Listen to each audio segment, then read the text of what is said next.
Hello boyos, Rich Boy J here back with another video, and this is going to be another episode of building Kamino in Lego. Before we get into the update, I do have a few shout outs to give, and these are the people who contributed to the mock via donation. So shout out to Vexel Builds, Trevor04, Brick Freak, Todd Rowe, Lamborghini Waffle Sauce, The Brick Wiz, Axie Droid, and Slimbone LSWC. You guys are awesome. Thank you so much for being able to contribute to the build. As I always say, guys, these things don't come cheap, so if you're willing to go above and beyond to help out in any way, it is always sincerely appreciated, and that is great to either do via the live streams, which are always a great time, but if that's something that you can't do, you can always donate here on these videos. There is a Streamlabs link where you can donate via PayPal, and I promise you those help out so much in making Kamino a reality. And one final thing to address before I get into the meat of the update, I do want to ask for you all to please go ahead and like the video. Last time you guys killed it, we had like 1.7k likes. This week, I think it's really possible for us to hit 2,000 likes on this video. There are more than enough of you watching this video to make that happen, so please, it's so quick, go ahead, like the video. It helps with the YouTube algorithm, and also gives me a very much needed confidence boost in day-to-day life. Now, as for the update, this week I had 4 main goals to accomplish for Kamino. Number 1, I wanted to finally get the ceiling installed on the second level of the dome. Number 2, I wanted to get the lighting installed on the bottom level of the hand railing. Number 3, I wanted to build up the stilts in order to elevate the mock. And then number 4, I wanted to completely finish the bottom of the mock. And this is very important for one main reason. I need to finish the bottom of the build in order to work on the interior. I know I've been saying so long, I'm ready to get started on the interior of this build. I think that is something that all of you are super excited to see, but I realize if I start with the interior without working on the bottom, I would essentially build myself into a corner where the bottom would be almost inaccessible to me. It's already bad enough that I've gotten this far in the mock without fully finishing up the bottom, but if I were to continue work on the interior, it would just create some pretty insurmountable obstacles. So this week, I'm going to try to get the bottom done. That way, moving forward, we can go all in on the interior. So without further ado, guys, let's jump right into the update. Last week, I was able to finish up the ceiling on the lower section of Kamino, and I pretty much got tired of looking at this unsightly mess up here, so I figured right off the bat, let's go ahead and get the ceiling installed on the second level. I wanted to go ahead and try my best to give you guys an insight as to how I figure out the spacing between these panels that go into the ceiling and getting everything to just look all nice and smooth and seamless, so to speak. So you can see here that we have basically 2 halves of a ceiling panel. So I have basically, this side, normally it would come out to about here. And then this side is basically completing what's missing over there. And the reason I do it this way to start off with is just because I don't really need to have 2 full panels. I just need to figure out where they meet, and then I can take what's necessary from this side and what's necessary from this side, and then join them together to make the panels that would continue across. So you can see right now I've taken a little bit of time to fix the gaps. There is still a little bit of a gap. God, that shadow is horrible. But you can see at the tip of my shadow right there, there is a little bit of a gap right there. That can easily be filled with basically it's like a facet tile. It's like a 2x2 with a corner cut out of it, and we'll be good to go there. And then there's also a tiny little gap like right there. I think I'm actually just going to use like a plate or something like mounted sideways to fix that. And then we're going to be good to go. So I'm actually going to do a live stream where I get these all built up and completed, but hopefully that's just a little bit of an insight as to how this works. So I took to the live stream to start working on the many panels I had to build for the second level, and we even had a little friendly debate on which Lego Droideka looks the best. Do like an updated Droideka? Like dang. Like, yeah, like an actual good one since 1999. Are they gonna build it? Yeah, like the last good one I would arguably say is the MTT one from 08. Bro, that is so bro, that is literally your worst David or Mark. Bro, I knew you were about to say that. Bro, you think the one that came in that 07 MTT is good? The 9099 one is still the best one. Yeah, bro. The MTT one is the worst one. The MT, bro. Yeah, that is the worst. That one looks bro, that is absolutely the worst one. Hello. It looked the best though. No, it does not. The bigger one? The bigger one? Yeah, bro. Yeah, the huge one. Ew. Can you pull the picture? I'm about to put a picture on stream. This is by far the worst. The original is the second. Bro, this is so bad, bro. This thing is like twice the height of a minifigure too. It looks How tall is it? Bro, it does not. You're lying to yourself. No, Dave, bro. That's what you use in a mock? Bro, David, would you use that in a... Bro, put that in Geonosis, bro. Do it. Now, while that dispute was taking place, I was working on the panels only to realize that I was not going to have nearly enough of these bracket pieces to include on all the panels. I finished what I could on stream, but I knew I would have to look for more. As usual, my saving grace was a bin full of things from Starkiller. I found these vented light sections that were a part of the prison room on Starkiller, and I knew that they would have more than enough of the bracket pieces that I needed. And then I just went and started peeling away.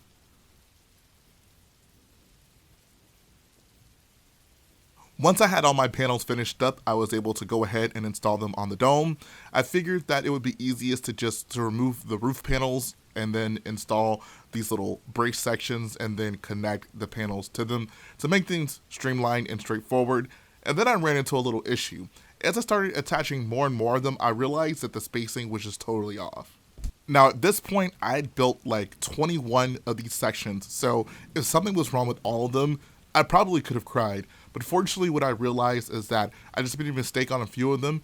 I didn't include this line of plates, which just threw off the spacing, so that was a pretty easy fix. I took all the panels back to my Lego room so I could inspect them and see which ones were suffering from the missing plate issue so I could go ahead and fix them and then continue attaching them to the dome.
Having both the bottom and top ceiling sections finished off made such a big difference in the overall aesthetic of the build. With that finally finished up, it was time to move on to the stilt sections.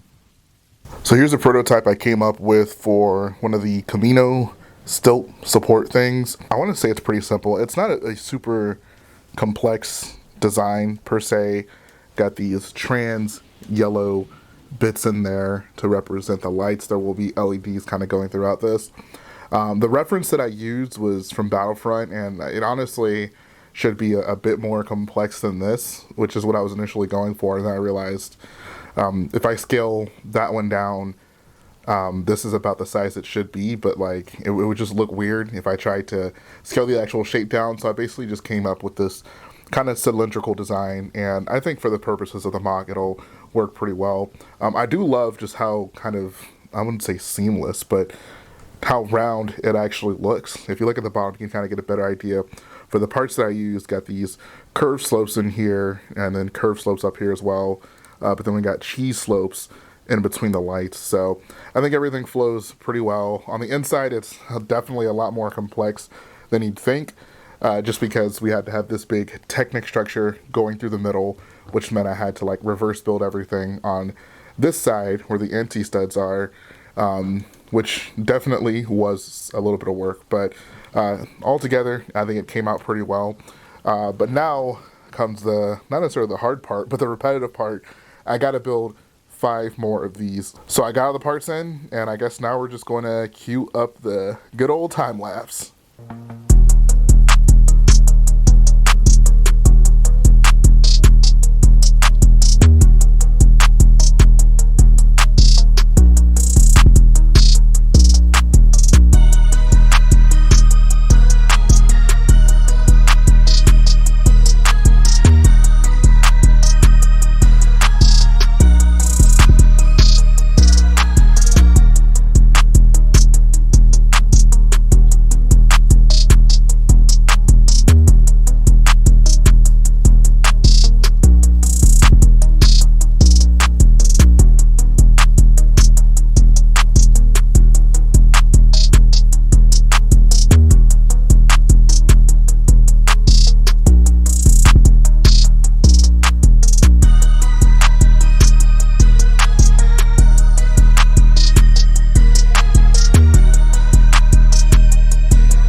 So I went ahead and stopped the time lapse just to give you guys a look at the sub-assemblies and a better idea of what the inside of this thing actually looks like. So here's pretty much everything built up. We got the outer sections right here. There's 2 different variations of it depending on, you know, whether or not it's on the front or back or one of the sides. So that's why I kind of have them separated. The ones with the black go on the front or back, and the ones with the colorful bricks at the bottom go on either side. Then we have these big curved slope sections here, which are basically, you know, this section that lines the edge here. And then you'll notice these interesting white pieces or white assemblies here. This is actually what's going to encase the lighting. So, you know, if you want to basically maximize the lighting on any section, you know, it's going to be kind of glowing through lights. Glowing through like transparent pieces. I always back it with white because white reflects color the best, so it'll give it a more full look. So you can see in there, this one actually has it connected, so there'll be like LEDs sitting in there, and it'll hopefully fully illuminate all of these trans yellow sections from the back. And I think it's going to look pretty cool, especially like underneath the mock, like seeing it glowing under there. I think it's going to actually look pretty sweet. And of course, finally, we have the main structural part of it. And yeah, this is really where the complex part of the build is, just getting, like, you know, not necessarily all the measurements correct, but making sure everything lines up properly and accounting for some of the weird nuances of the build to make sure all the angles could work out. Was a little bit of work that took some time, but of course, once we had our template, repeating it was the easy part of this whole process. So now I'm super happy. I have everything in front of me is ready to be assembled in order to finally have the stilts finished up, and that makes me really happy. The one last thing I'm going to need to do is wire up the lights, because I don't want to do this and then, you know, after the fact try to take it apart and put the lights in. I want to do it all in one go. So I got lights coming in the morning, some LEDs, and I wanted to wait for that, and then, you know, tomorrow morning I'm just going to go ham and really get all these stilt sections built up. And then we can hopefully go and work on getting the other ones that are currently on the mock replaced with these that are actually detailed. So super hype about that. Let's go ahead, get these lights installed, and I'll check back in with you guys.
After so much work on and off of the time lapse, I was able to finally get all of the stilts built up. And you can see they have this awesome looking glow.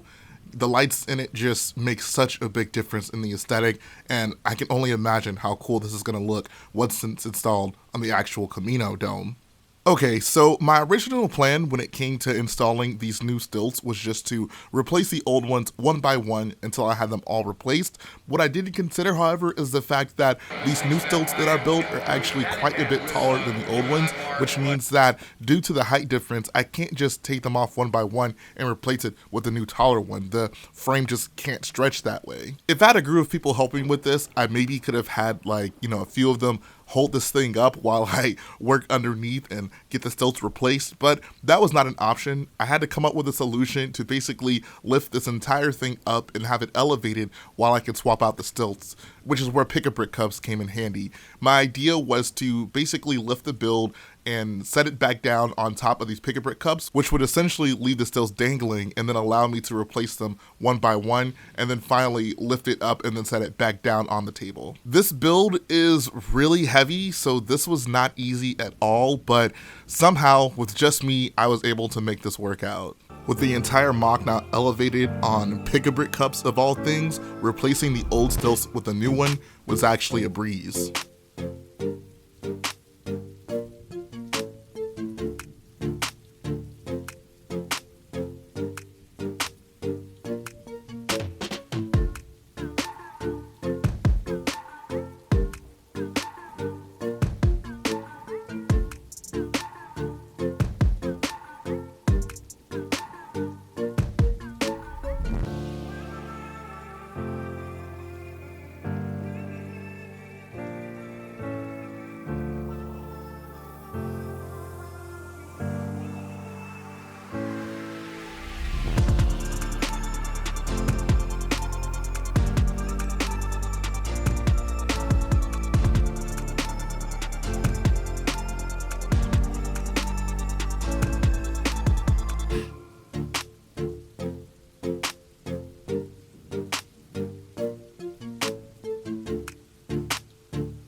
Once I got them all done, I was able to remove the cups and safely lower Kamino down to its proper height.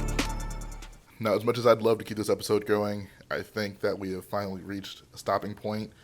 We're about 50% on completely accomplishing goals for this episode. I started off with 4 tasks. First task was getting the ceiling installed. We got that done. Second task was getting the lights installed on the railing on the bottom half. Was not able to get that done due to lack of parts. Third task was getting these stilts built, and that was by far the most daunting task. As you saw me just trying to elevate this thing and also just doing all these repeat builds and getting getting all those finished up. That took quite some time. Did get that done. And the fourth task was getting the complete underside finished. Did not get that finished. So two for four. Not the worst thing in the world, but all things considered, I think just having the stilts there as well as illuminated, that on its own probably could have been an update, and it makes a huge visual difference for this mock. And the mock is standing maybe like a couple inches or so taller, which I don't know, in person like makes a big difference as well, because I feel like this thing is getting almost as tall as me, and this is not even, this is about half as tall as it's going to be. We still have the big cone that needs to go up top. Not half as tall, maybe like the dome, like everything above the stilts is about half as tall as it'll be. So maybe it'll grow like a third in height, but that's still pretty ridiculous. That's getting towards where the fan is at the top of the room. But either way, super, super happy with the way this is coming out. I think this pull back view is super cool. Just like I said, it's really, really reminding me of Kamino. In an ideal world, the stilts would be quite a bit taller. They'd probably be going to the floor. That is just not possible. I mean, it is, if I really wanted to, I could do it, but not something I want to deal with for this build right now. Maybe sometime down the line, if Kamino gets redone, I would try something like that. But for now, I think this gets the job done pretty well. For all intents and purposes, it'll work. I mean, it's still elevated quite a bit. It's like, a half a foot, probably a little bit more than that off the table. So that's actually pretty impressive, I think. So that being said, I hope you guys have enjoyed this episode so far. Trying to give you a few more views of this build. This thing, just week by week, I think, looks more and more impressive. And I'm honestly just surprised each time with just how well this mock is coming out for something that is really quite difficult. I can't stress to you just how difficult this mock has been in figuring everything out. But, I feel like each time I work on this, I become a better builder in some small way. So I think, when it's all said and done, I'll attribute a lot of my skills and success and, however far this mock takes me, I'll definitely attribute a lot to this particular build, because this is definitely pushing the boundaries of my skills level. Absolutely. So that's pretty much going to finish up the build for today, guys. Let's get you one more view over here. Hope you enjoy checking this out, and we'll go back to the outro. And that's going to finish up this week's Kamino update. I'm super thankful for all of you guys for tuning in. It means the world to me that there are still so many people excited about this build, as am I. So I'm very confident that after this next update, I'm going to just pencil it in. This next update, there will be some interior shown on Kamino. I don't know if it's going to be a lot. It ultimately is going to depend on how smoothly getting the bottom done of the mock goes, but from what it's looking like, there's no reason with what little I have to do to finish off the bottom of the mock that we won't be able to get started on the interior, and I'm super excited for that. So you guys are definitely going to want to tune in to the next update. As always, in the comment section below, let me know about what you're thinking of the mock so far, and we're going to keep chugging. And we're going to keep chugging with this Kamino build, and hopefully by the end of the day, it's going to be something special. So thanks to everyone for tuning in. If you like what I do, go ahead and support the video by hitting the like button, support the channel by smashing that subscribe button, and I'll be back again very soon.